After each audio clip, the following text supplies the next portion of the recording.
मेरे प्यारे हिंदी के प्रतियोगी अभ्यर्थियों, हिंदी वाग्धारा चैनल में आज आपका पुनः स्वागत है।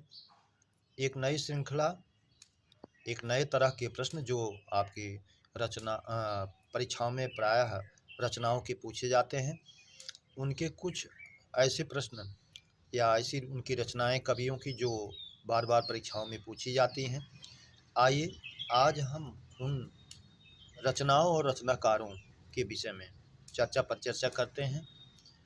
आज हमारे पहले रचनाओं की श्रृंखला में पहले रचनाकार हमारे अमीर खुसरो, जिनकी मुख्य रचनाएं खालिक बारी, नजराना ये हिंद, जानते रहें, जिनको परीक्षाओं में पूछता है।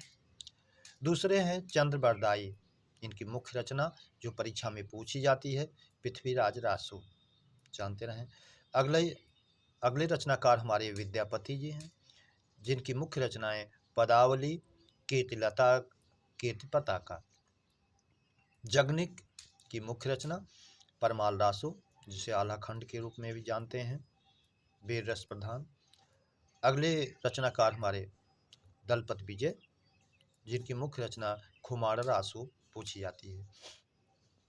फिर निर्गुण भक्ति शाखा के कवियों में अग्रगण्य कबीरदास जी, जिनकी साखी शबद रामायणी को बीजक में संग्रहित किया गया और कभी कभी पूछता है इनके विषय में इनका शिक्षित शिष्य कौन था, तो आप जानते रहिए धर्मदास।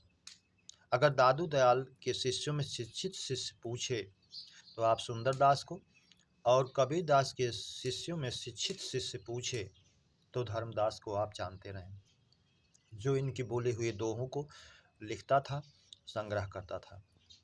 अगले कवि हैं हमारे सूरदास जी, जिनकी मुख्य रचनाएं सूरसागर, सूरसारावली, साहित्य लहरी, भ्रमर गीत। अगले रचनाकार तुलसीदास जी, जिनकी मुख्य रचनाएं रामचरितमानस, वरवै रामायण, रामलला नाछू, हनुमान बाहु, विनय पत्रिका। विनय पत्रिका की भाषा पूछता है बार बार, इसको भी आप जानते रहिए ब्रज में। और एक हनुमान बाहु के विषय में पूछता है कि तुलसीदास जी की वह रचना जिसको उन्होंने अपने कष्ट के निवारणार्थ लिखा था, हनुमान बाहु। अगले बिहारी सतसई इनकी मुख्य रचना है, अपनी एक ही रचना के आधार पर हिंदी साहित्य में प्रसिद्ध हो गए। अगले रचनाकार हैं केशवदास जी, जिनकी मुख्य रचना रामचंद्रिका, ये प्रसिद्धि भी इस रचना के आधार पर इनको मिली। आपसे पूछा जाता है कठिन काव्य का प्रेत किसे कहा गया, तो केशवदास जी को। रामचंद्रिका को इन्होंने एक ही रात में क्लिष्ट शब्दों में लिखा, इसलिए इन्हें कठिन काव्य का प्रेत कहा गया। अगले कवि हमारे रचनाकार भूषण जी, जिनकी मुख्य रचना शिवराज भूषण, शिवा बावनी। अगले जयशंकर प्रसाद, जिनकी मुख्य रचना कामायनी, जो 15 सर्गों में विभक्त है। आंसू, तितली, झरना, इनको भी आप जानते रहे, परीक्षाओं में पूछता है। सुमित्रानंदन पंत, जिनकी मुख्य रचनाएं बीड़ा, गुंजन, लोकायतन, उच्छ्वास, पल्लव। अगले रचनाकार हैं रामधारी सिंह दिनकर, जिनकी मुख्य रचनाएं संस्कृत के 4 अध्याय, उर्वशी, रश्मिरथी। हरिवंश राय बच्चन, इनकी रचनाएं मुख्य मधुशाला, मधुबाला, मधुकलश, निमंत्रण।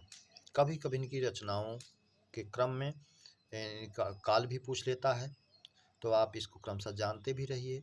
1935, 1936, 37, 38, 35, 36, 37, 38, 19 के साथ 1935, 1936, 1937, 1938। अगले रचनाकार धर्मवीर भारती, जिनकी मुख्य रचनाएं अंधा युग, सूरज का 7वां घोड़ा, कनुप्रिया। अगले रचनाकार भारतेंदु हरिश्चंद्र, जिनकी मुख्य रचनाएं भारत दुर्दशा, अंधेर नगरी, सत्य हरिश्चंद्र नाटक, और भी हैं प्रेम माधुरी, प्रेम मल्लिका, प्रेम फुलवारी, प्रेम सरोवर, लेकिन मुख्य रूप से इनको जानते रहिए। महादेवी वर्मा, गिल्लू, निहार, नीरजा, रश्मि, दीपशिखा, यामा।